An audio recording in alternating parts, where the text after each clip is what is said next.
the American Theater Wing and the New York Public Library for the Performing Arts bring you the American Theater Wing's Guide to Careers in the Theater. This session, The Costume Designer. Hello, I'm Pia Lindström with the American Theater Wing, and with me is costume designer Jane Greenwood.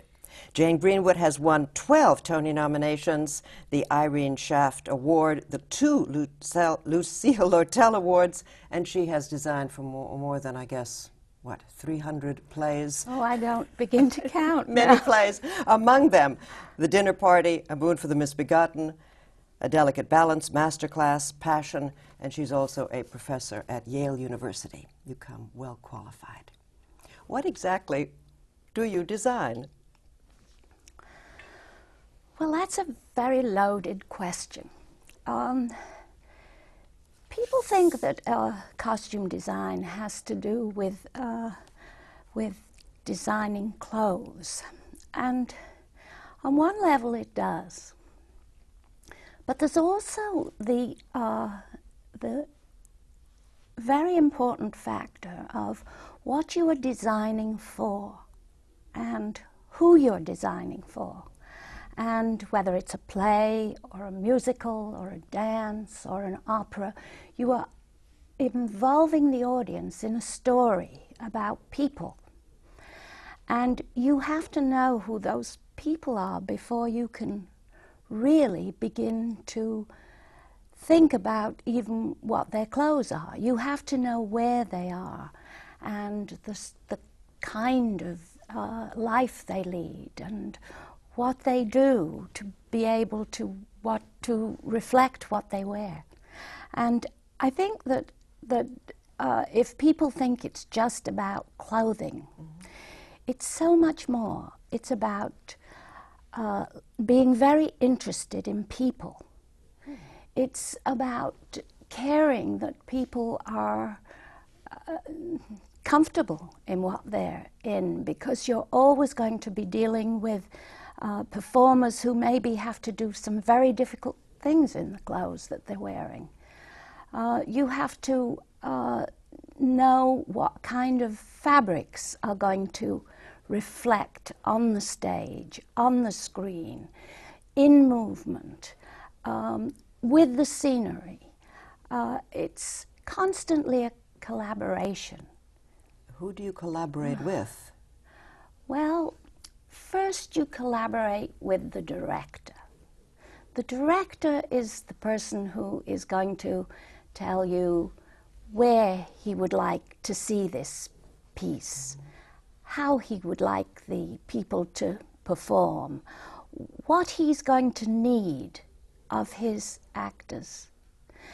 And when the director begins to talk, you hear where it needs to be set, where you need to go and look.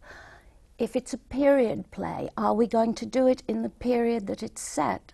Or are we going to update it and say, oh, it's the Merry Wives of Windsor, but we'll do it in Texas? And those things are very important to know before you even begin to open a book and pick up a pencil, because you've got to sort of find the place and the people. What is the first thing that you want and that you need to know? Well, so after I meet a director and he talks about the play and talks about the people and talks about where he would like it all to be, then I go away and look at these places, this period, this time, and come back and say, look at this, wouldn't this be exciting? Do you like this? Could we go there? Do you read the play itself? Yes, many times. I think that you have to know the piece very well before you can really start to design for it. So I look very carefully at the play. So when you read a play, you have to look at the mood of the play? Yes. And you know, the first time I read a play, I just read it and absorb what the story is and who the people are. But then I go back again, and you will find that so many times writers give you such clues to who people are. They will tell you about their likes and dislikes. They sometimes describe how they look. Other people may tell you about them and tell you how they look. There may be many demands needed for a scene, that an actor has to come in with a great many things that he has to have on his person, and you may find that they unfold during the scene. So this actor or actress has to have maybe a coat that has many pockets and clothes that can be suitable for carrying a lot of things around. So already your limitations for how you design those clothes are being governed by what the play tells you. And then you have the age of the people. And the age and the sex, the involvement, and sometimes you have a very elaborate period and you have many people in the play. And there are perhaps 2 or 3 people who really are, you see all the time, all the way through the play. Well, it's wonderful to have these characters who come and go in wild, exotic clothes. But sometimes it's more difficult for the ones who are telling the story, and they need to be a little simpler to be able to change moods as they go through the play.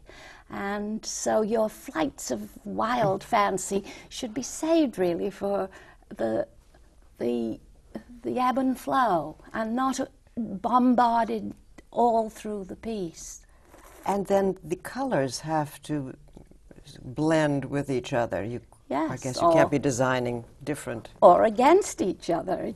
Yeah, I mean, we have always, you will say, oh, everything should be very harmonious, and then you think, but this person should be wildly out of sorts with everybody else. I see. And maybe if all the colors are different and jarring, it will be more interesting. So you have to do a lot of research on periods and have to know Yes. different periods? Is that? Yes. Well, tell me about the research that you have Well, to do. it's considerable, and I think it's wonderful to be always looking at specific books with primary research rather than other people's drawings of research. If there's a wonderful painter that you like, well, look at his painting and look at many of his paintings. It doesn't, you don't find the research just in one place. You sometimes have to go a lot of different places.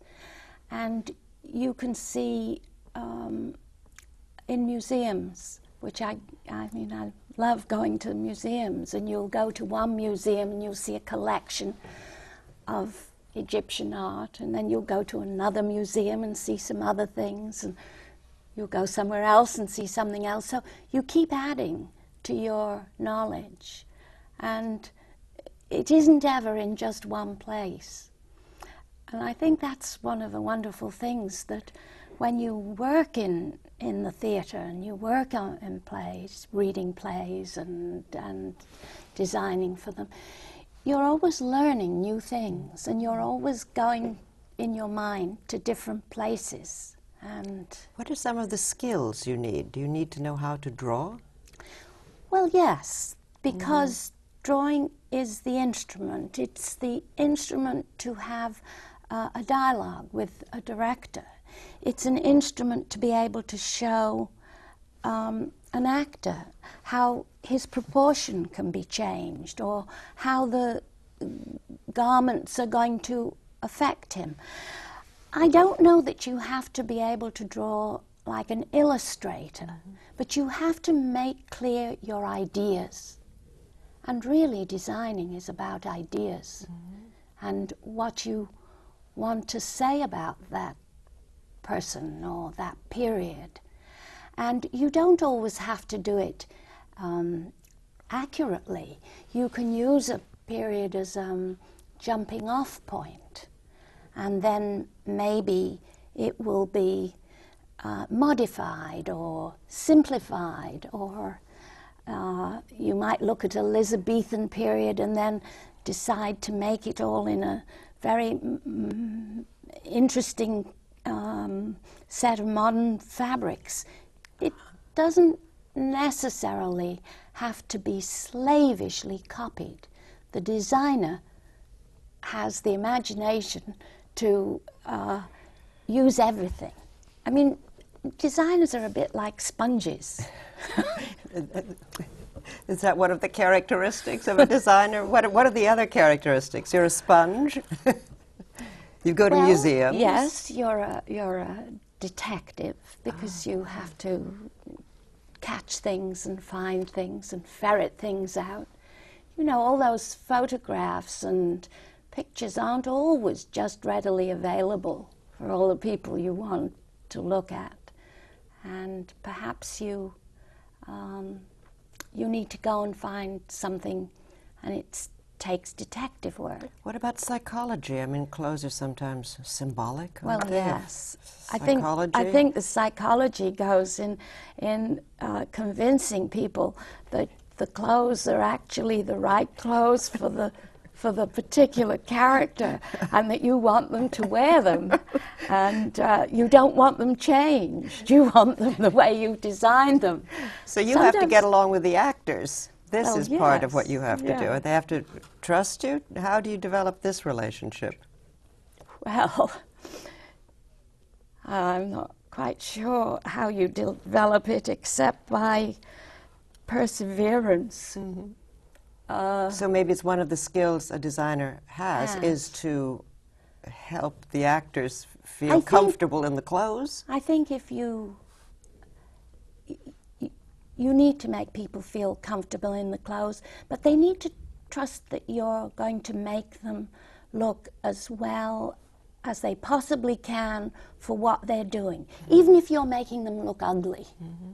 they have to believe that it is the right way and the correct way for that particular part that they're playing. And when you touch people's bodies, actors, it's a kind of intimate relationship, I yes, would think. It's very much a close personal relationship. I remember one actor years ago saying to me, "Oh, here I am, I'm telling you that this shoulder is higher than this shoulder, and that this foot is a little curious the way it turns in, and all these things." He said, "You know, it's like going to the confessional." I thought, well, I'm sure you know many intimate details about people, yes. if you're doing their undergarments and their slips and their stockings and their shoes and so on. Isn't this kind of personal? Yes. But you know, I noticed something very interesting. When you start off a play with actors, they are always avid for the information you can give them. Mm-hmm.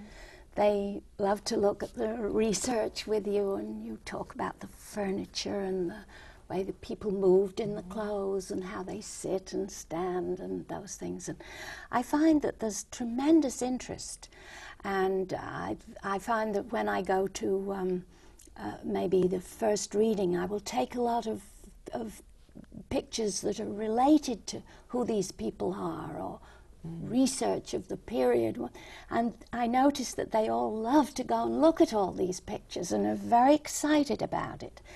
And I will find that through the rehearsal period, you will very often have calls early in the morning. "Well, I've been thinking about this, I've been thinking about that. What about this hairstyle? Do you think it should be this? Do you think it should be that? What about that sleeve? Could it be longer? Should it be slow?" And all these questions that are the relationship between the designer and the actor during the period of when the play is being formed. And I find that as they become more confident, more assured, more knowledgeable, easier about the part, as other things begin to happen, I find the phone calls are less. And there's a sort of parting. It's just sort of a slight parting, but there is a difference. Once the confidence is there, there isn't as much need to have the anchor of the designer, because everything else has gone on, and they've taken it over. What about if you have to have something rip or tear, or you change costumes quickly? I mean, it can't be that there are buttons on things. Well, you have to do Velcro on Velcro clothes, and it can be very complicated, but it should look effortless. The trick is for the audience not to know. I did a production last season of Wendy Wasserstein's Old Money, and the characters changed back and forth very quickly from modern dress to period dress, and they had to completely change wigs and shoes and everything, and they waltzed on stage and they waltzed off stage, and then they came back as different characters. Whoa. And when we first started in the VOMs, because they were changing in the VOMs, they couldn't go any further. You would hear this terrible kind of ripping noise, and they had to put the sound up a beat to cover the noise of all the Velcro being it was ripped all off. these clothes were being ripped So in the off. wings, everybody's ripping their clothes off and Yes, putting on the new everything ones. back on. Oh, how do you take care of your clothes? I mean, it Well, must you worry. have people who And are you in charge of those people? Well, the wardrobe supervisor. On every show, there is a wardrobe supervisor who takes care of what happens to the clothes backstage. Do you hire that person? Or are you in? No, the But you- theatre or the company hires the person, but invariably there is a relationship between a designer and a wardrobe supervisor, and people like to work with each other, you know, over the years. And you must have other relationships, that is with the lighting? With the lighting designer. Woman? And whatever. I mean, until you have the lights on, you have nothing. And so it's very important what the lights are going to be. So you have to discuss who has the final say when you are discussing with the lighting man. Do you say there's too much light, my fabric doesn't look good? I don't say there's too much light. I say, can you help me? I feel that this isn't looking the way it should, and Diplomacy, I'm not sure. then you need. The next thing is diplomacy. Diplomacy is very helpful. I see it. It's a very collaborative field. And the sets, what if there's stairs Well, and people climbing People ladders? have to go up and down stairs. I remember when Cherry Jones was in the Heiress, and she had to go up a flight of stairs with a crinoline full skirt and carrying a lamp, and she was very nervous about going up the stairs. And I said, well, you know, you just pick up a little at the front and don't be nervous. The hoop is going to keep you from falling on your feet, and it will go forward. But you didn't give her high heels at the same time, Well, then, the did you? period doesn't really need high that's- heels, so yes. that was fortunate. But don't you have to sometimes modify for the abilities of people Well, to navigate? Yes, yes. But you do as close as you need to, and then persevere. And I always think if you can have somebody maneuver once, then twice is easier, and 3 times it's a piece of cake. So you have to give people the confidence to really try that first time, whether it's a very, very long garment that you have to move in, or whether it's terribly, terribly short and you're terrified Right, of and what it's- you're going to show. Right, the lingerie Whatever. or something you have to design. And then for maybe some it's shows. nice that the lingerie shows. Right. I hear we've just had a curtain call with ladies all Yes, in we lingerie. have. I know that. Yes, yes, yes. The women, Yes, it's called. yes. Yes, exactly. So Now, are you in charge of the hair and the wigs? Is this something Well, you oversee? that is an area that, and a very skillful part of the design, that there is always a wig master or a wig designer, wig hair designer. And there are, lots of very extraordinary people in this area, but the one that comes to mind, of course, is Paul Huntley, who for many, many years has worked in the theatre and designed wigs. And he is a master, and he's so wonderful at the collaboration of looking at the period, and he will look at the research and he will say, oh yes, darling, and we'll just give her a little more lift here and a little there, which in a way is talking about how to make the style work for who is going to wear it. But who has the final say? If you say, yes, but that little hair doesn't work with my dress, which is going to have a very low décolleté, and I want more hair. Yes, well then I say, well, but this is this very specific character. Okay. Now how can we get this to work? So, in other words, you help decide. Yes, yes. I think you have to have an overall picture of what people are going to look like.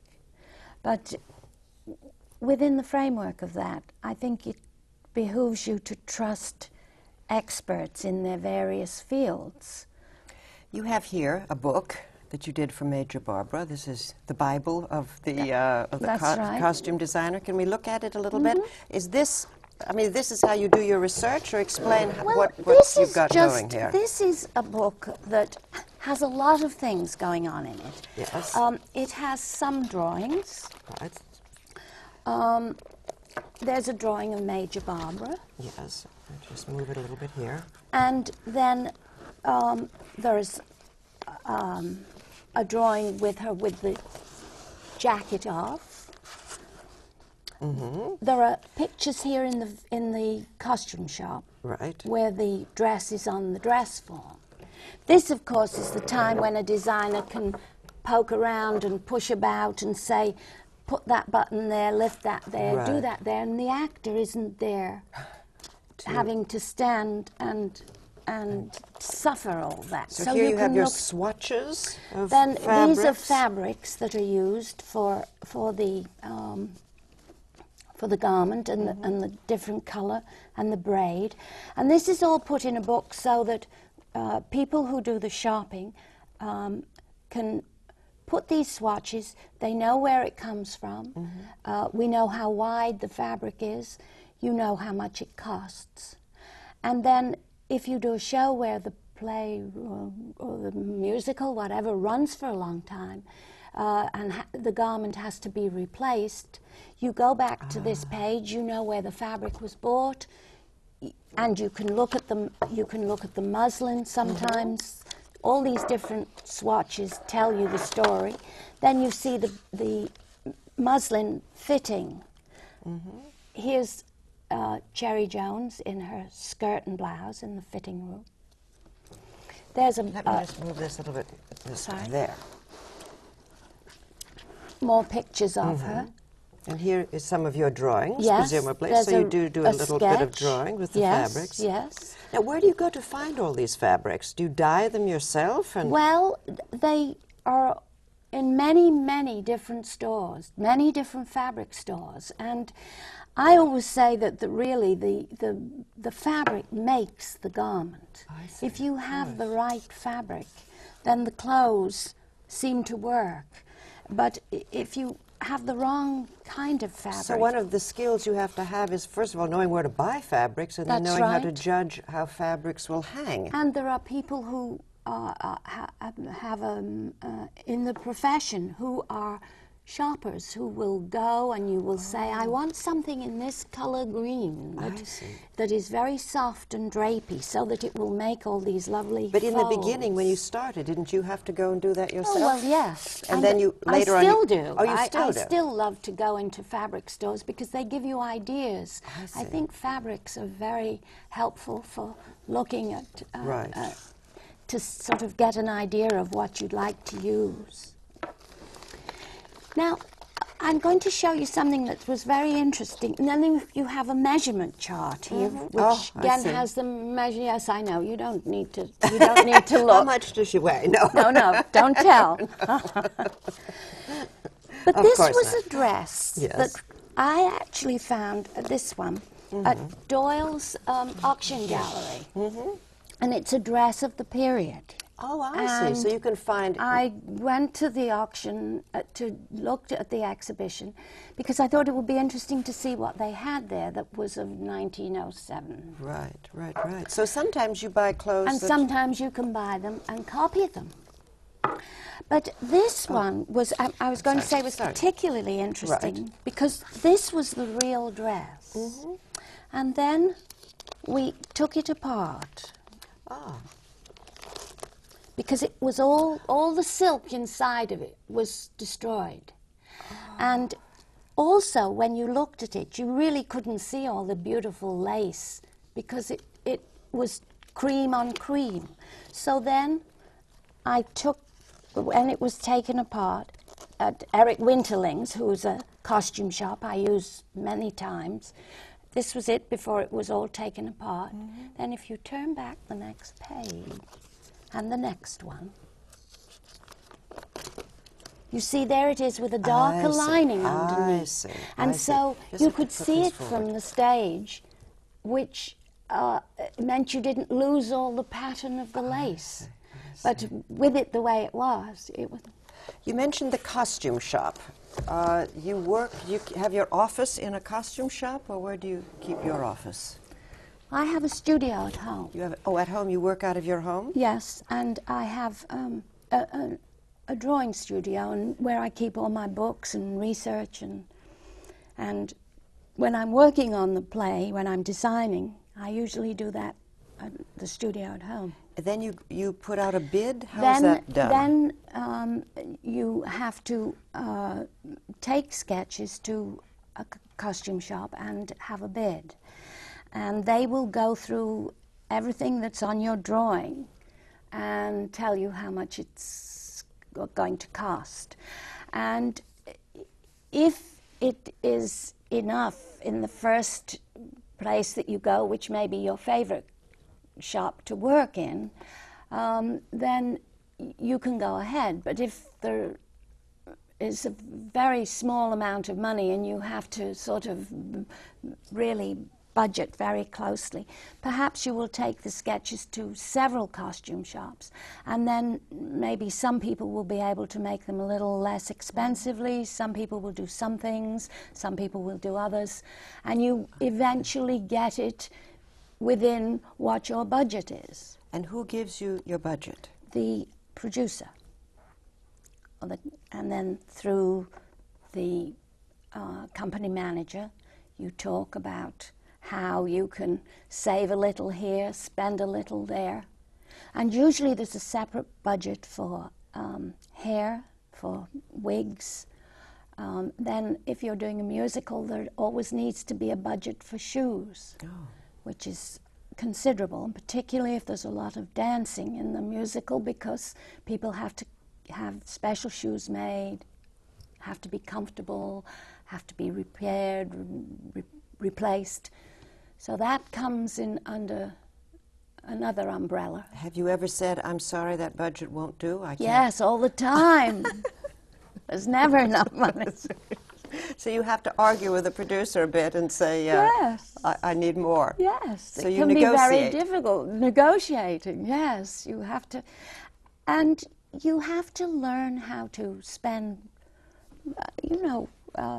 wisely. If you can use certain things for characters that are not going to be on very much or very quickly.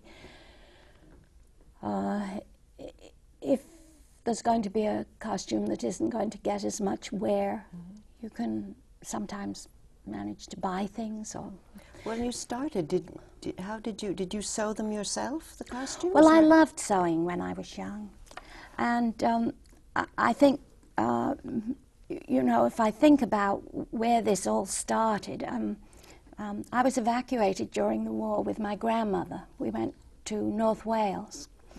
And she was a great sewer, and she made dolls, dresses and clothes and various things. I think at one point I had a dolls' hospital, and they all had to have pajamas and nightgowns, and she was very busy making them all these things. And I loved to help and do that then.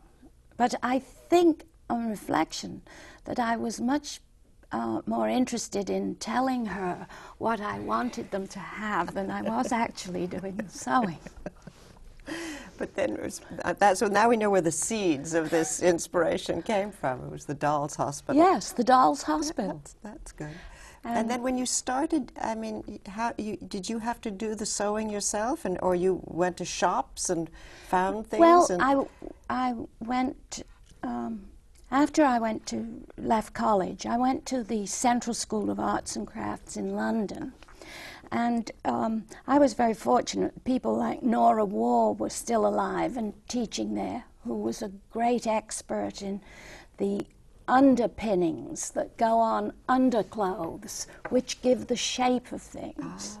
And she was an extraordinary teacher. Do you teach that in your classes, the underpinnings? Yes. If you don't have the right shape underneath, it doesn't look right on top. This is the undergarment class. Yes, very necessary for many periods of history. Because of corsets and bustles. And all corsets, as you go through history, are different silhouettes. And it's the silhouette all the time that you have to keep looking at and seeing if it's right. And if the silhouette looks right, it takes on the aura of the age magnificently. Does this give you a kind of thrill to see? Yes, it does. The aura of the age? It does. What is the pleasure of it for you? Well, because it looks right, and they look like clothes, and they don't jar. They fit in. In other words, they're not really costumes. They shouldn't look like costumes. Right, they're just clothes of another period. They look like clothes of another period. And that's what everything is, really. Well, yes, except that it has to define the character as well, so it's a little more complicated than just putting on a skirt and sweater. Yeah. If you had to advise somebody who thought they might be interested in being a costume designer, what would you say they should study? Life, first. Looking at people. Looking at how different things coming together can make exciting shapes and colors. Looking at why people wear things. I have to confess, people are always saying, oh, I had to wait for 4 hours at the airport, and I'm always intrigued. I love watching people. I love sort of trying to pretend that I know who they are, what they do. Looking at the way people put clothes together. I think all of that's very important. I think you have to be interested in literature. I think you have to be interested in reading about history. I think you have to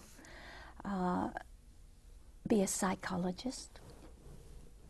I think that point that you made about working with actors, being understanding. Maybe one should take an acting class. Acting classes couldn't hurt. I mean, it's very, in a way, it is a kind of performance. And it's always a different performance because it's always a different situation. Different people behave differently. But it would be good to know what it felt like, I guess, to be on a stage, dressed. Yes. I think a lot of people who come into this profession have yearnings to do things involved with the theatre. I used to love going to the theatre and seeing.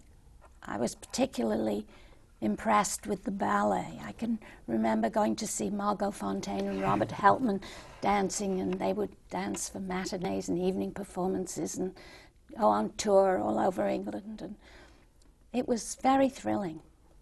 And I thought that everything they wore was so beautiful. And it transported me to a magical place. Their stories in the ballet were always so romantic. And have you designed for ballet companies as well? not very much.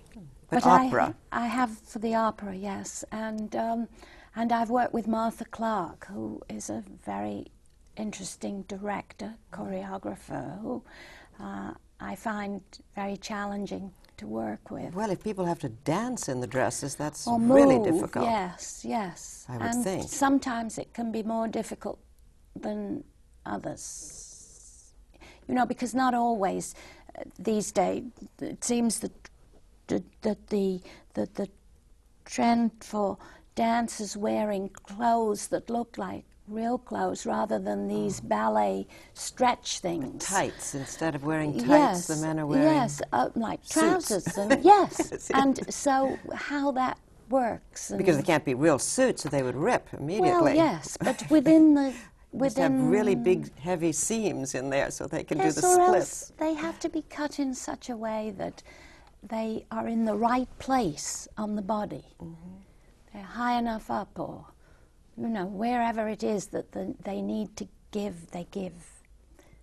And then, of course, opera singers, you have the problem of size. I mean... Well, but so many now, opera singers are getting svelte? Svelte. I went to see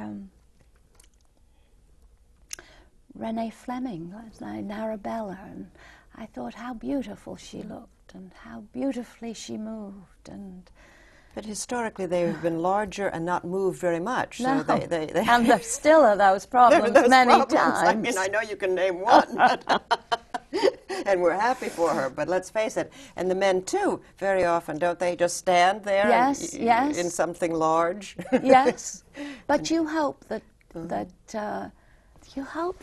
it can work. I think that even when people have a significant girth,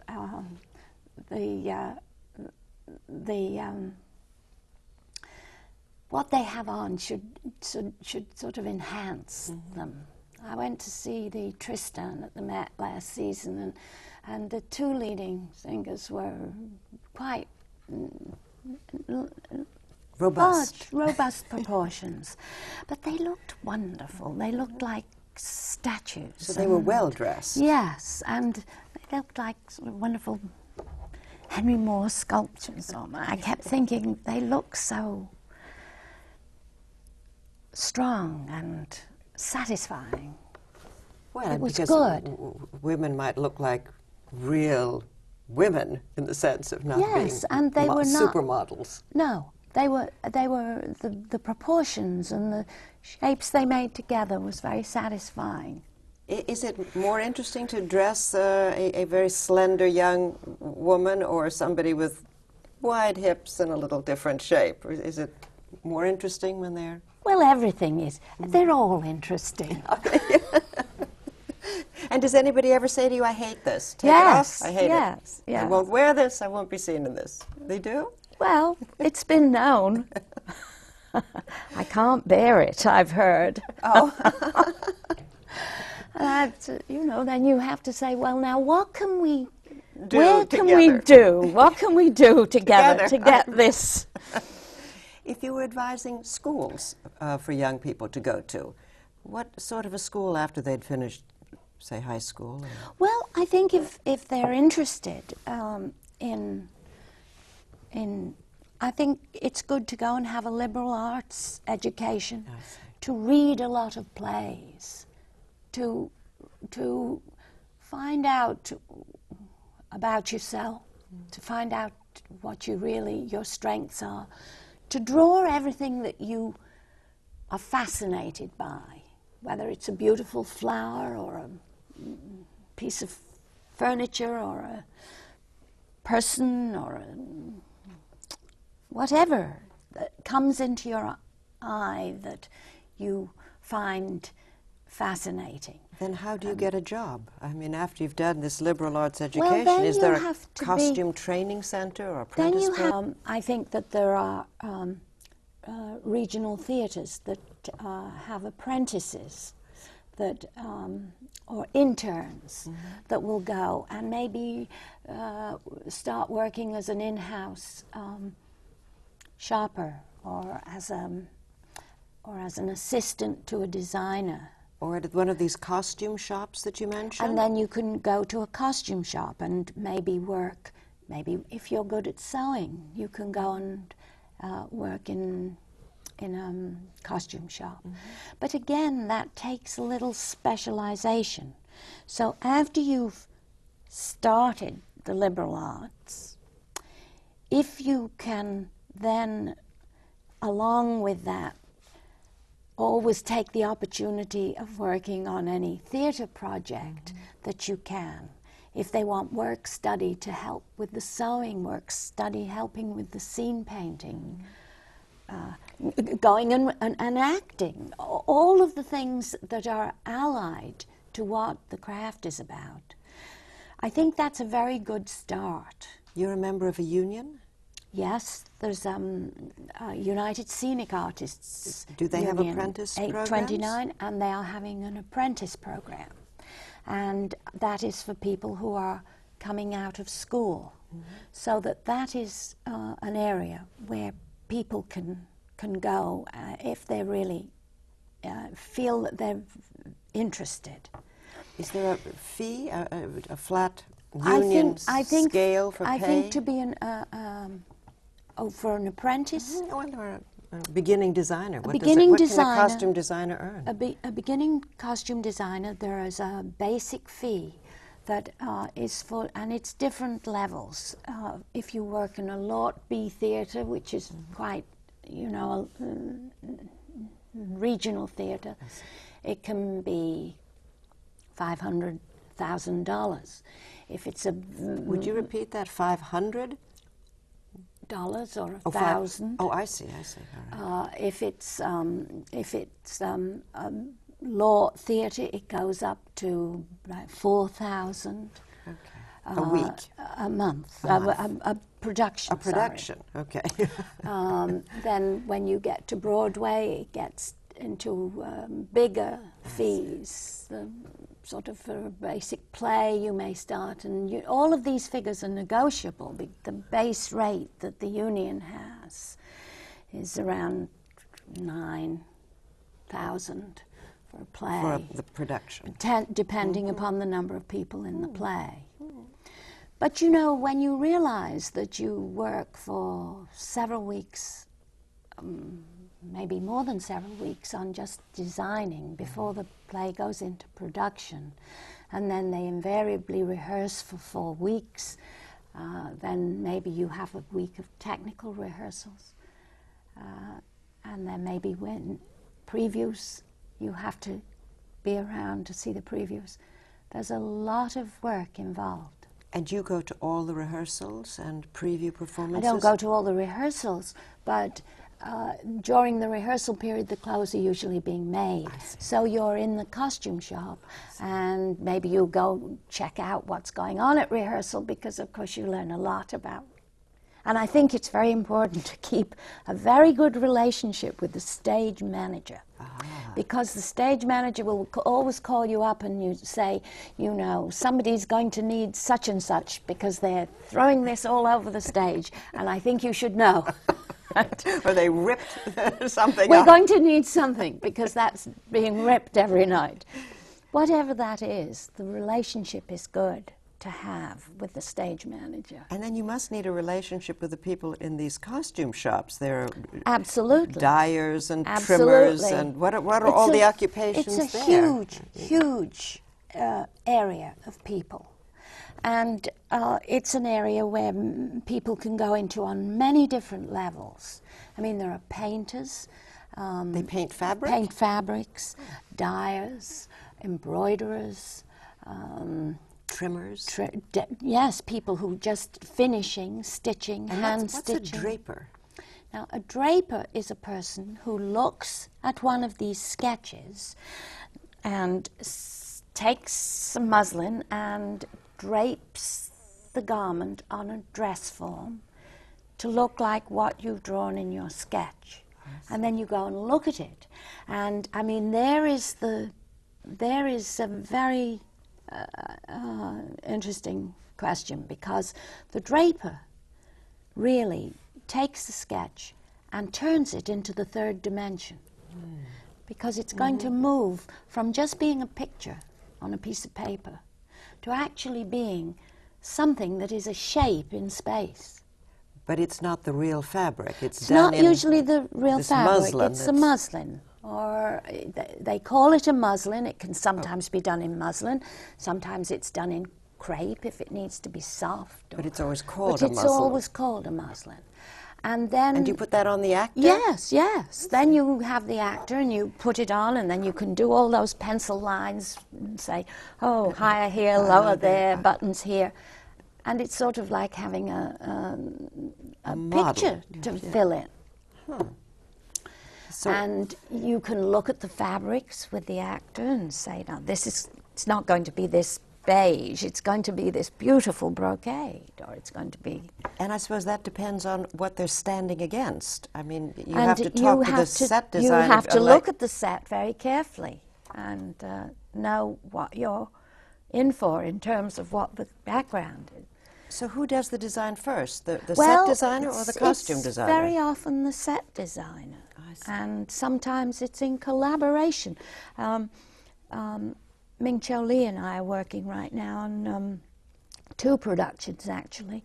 The Moliere plays that Brian Bedford's directing for the Mark Taper, and Antony and Cleopatra that Mark Lamos is directing at the Guthrie Theatre, Minneapolis. And so we have spent a lot of time talking about both these productions with the directors. Now, with the Moliere plays, the first one is going to be set against a very, very, very bright green background. And it's challenging.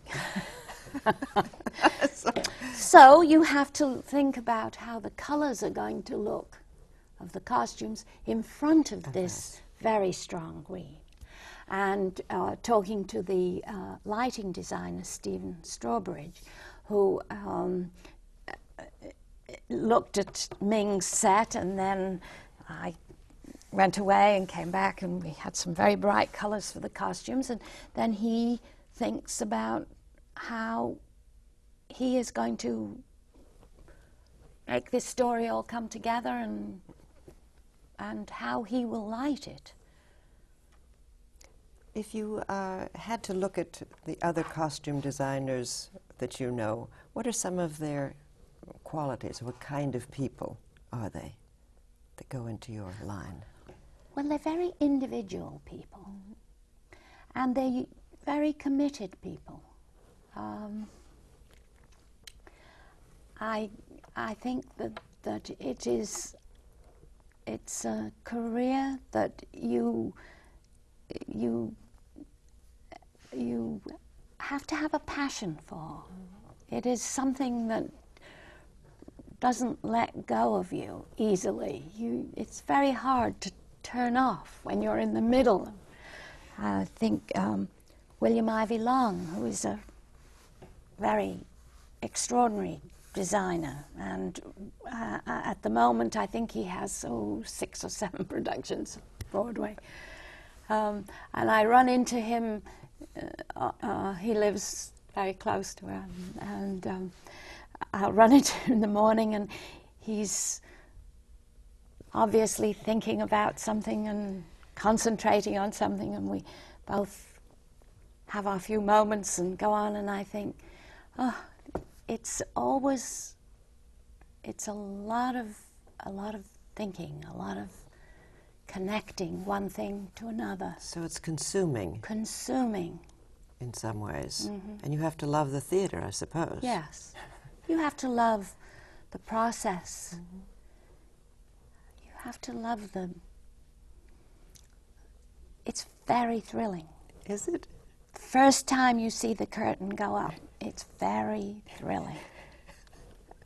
You never forget that? No. No? That. Well, you've mentioned traveling. I mean, you go to different cities, so a costume designer has to be willing to move around.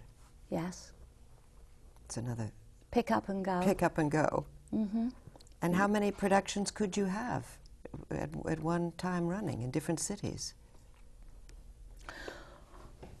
Well, you try and do one at a time. Mm-hmm. But you know, very often you'll take a project and then somebody else asks you to do something else and it's going to be later and then they go earlier and those things have a way of sometimes getting complicated. But I find that it's always very good to have one key assistant on every production. And they are like the captain. Mm-hmm. And they keep track of everything. They keep track of fittings and where you go to fitting. If you've got to be at one costume shop in the morning and one in the afternoon, and where you have to be at what time, as well as helping to keep track of what you have to choose in the way of fabrics and what you have to talk to drapers about. And if you have a key person on each production, well, they will say, hey, you've got to come and concentrate on this, and we have to make these decisions. Do you have to travel around to the companies that are playing in other places and be sure their costumes are all right? Sometimes. I mean, if a show travels and they have new people going in, you want to go and see. If a show's been running for a very long time and somebody else goes in, if you can't go, maybe you send the assistant who has been with that production for a long time. And don't they get shabby after a while, the costumes? And well, then that's why you have wonderful wardrobe supervisors who keep them in great shape. Well, if they don't, and if then they you have to make another one? Well, they only get one costume. Yes. Oh, or if it's a long run, that could be a problem. If it's a long run, sometimes they replace them. But you know, for the theatre, the cost of costumes is very expensive to have one. With the movies, when they are doing things that have to be shot over and over, and maybe they're going to need fall in the water, and set on fire, well, you have to have many. And that in itself can present a problem, because you've sometimes got to have more than you can find. You know, there's that wonderful story about the shirt for Harrison Ford on a movie that Gary Jones was designing, and they found a shirt on 14th Street, and the director loved the shirt, and they only had one, and he was going to wear it for a great deal of the movie, and they had to send it back in its own seat. They were filming in Belize, and they had to send the shirt back to, I think it was Miami, and have it, the fabric screened and copied, and the shirts all made. So this one shirt that they bought on 14th Street for maybe $7.99 when they'd finished was astronomical. So your profession can go to television or film as well? Yes. So there are other places to take this beside the theatre. Another wonderful designer who works in the theatre and certainly in the movies, many movies, is Anne Roth, who I think is a very fine designer who keeps doing the work that she does with great sort of standards. Do you still have a doll hospital? You still sew for... Well, my granddaughter, who is 3, I'm hoping to encourage her to have a doll hospital. So maybe she can be your assistant. This could work out. Do you... No? Not yet. But you would see somebody perhaps and train that person to be an assistant. Yes. So that's another... I'm very fortunate in teaching at Yale, because Yale has a very definite design program for graduate students who come and they take they can study all the sensibilities, scenery, costume, lighting, sound. Scenery, costume, lighting, sound. Thank you so much. I appreciate your talking to us. We've talked for an hour. We have. Thank you. We have been talking with the costume designer, Jane Greenwood. For the American Theater Wing, I'm Pia Lindström. The American Theater Wing's Guide to Careers in the Theater is a project of the American Theater Wing and the New York Public Library's Billy Rose Theater Collection, Theater on Film and Tape Archive.